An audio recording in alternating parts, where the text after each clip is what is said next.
It must now be clear to all Yoruba people of all classes and economic circumstances that war has come in a big way to our homeland. This war has been coming relentlessly for 5 years, but some of our own people failed to understand the full intent and impact of it. Some have thought the answer is to do one constitutional or political thing to Nigeria and the war would go away. But we must now all know that such propositions concerning Nigeria are blatantly unrealistic. And indeed these endanger Yorubaland, the Yoruba people and the Yoruba civilization by diverting the attention of our people from the manifest reality of our time. We now call on all Yoruba people at home and abroad to focus on the danger of the moment in a manner that will be powerful enough to preserve our nation and civilization. First, we call on our state governors to push aside all the constitutional objections that have been constantly raised from certain quarters whenever our governors have taken measures to defend our people. We are particularly grateful to Governor Akeredolu of Ondo State and all other governors who support him in the patriotic and manly statement that he has issued on the Igangan disaster. We repeat what we have said again and again, that we will stand fully and powerfully behind our governors in any measure that they may adopt to defend our people. We say to our state governors, your first constitutional duty is to ensure the security of life and property in our Yoruba states. In the face of that important task, constitutional and political finesse and obstructions are a danger to the lives and property of our people. The federal government of Nigeria has failed woefully to protect the Yoruba people, along with other indigenous peoples of the Nigerian South and the Middle Belt against these invading, marauding forces. In fact, when we consider all the behavior of the federal government in the face of this danger to the indigenous peoples and citizens of Nigeria, we cannot avoid the conclusion that the federal government is a sponsor of the terror in our land. The federal government started by saying and doing nothing about the terrorism while apparently instructing the security agencies to do nothing to confront the terrorism. The federal government persistently gives to the wide world a false picture of the situation by claiming that everything is a product of climate change, even as the Fulani insistently issue statements that their mission is to conquer and subdue all the indigenous peoples of Nigeria and forcefully take their land for Fulani folks from all over West Africa. And even as international terrorist organizations such as ISIS, Al-Qaeda and even Al-Shabaab come to reinforce this Fulani terrorism all over Nigeria.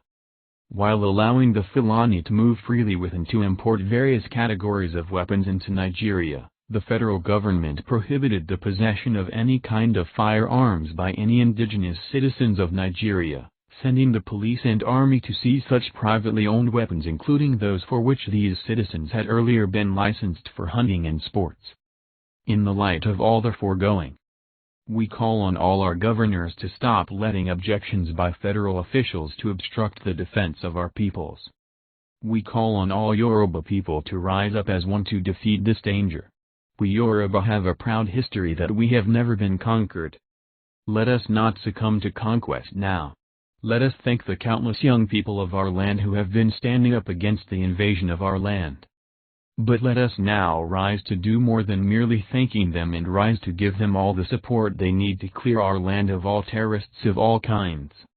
Let us show to the world that though we are a civilized and life-respecting people, we are nevertheless a people supremely capable of defending our people and our homeland.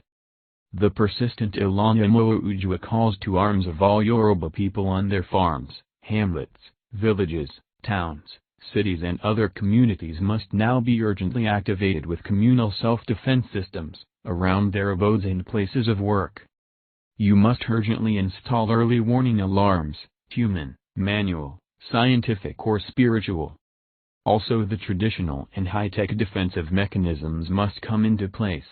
Encourage and assist our young people to form dynamic teams that not only defend but attack the enemies wherever they have dug themselves into our forests and farmlands.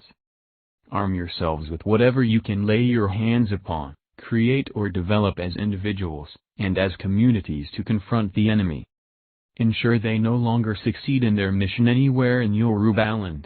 Our technology wizards are already putting together structures that will protect our land and destroy the enemy. To the elite of the Yoruba nation, our businessmen and our professionals, we Now appeal that you decide and take action to assist all the efforts outlined above.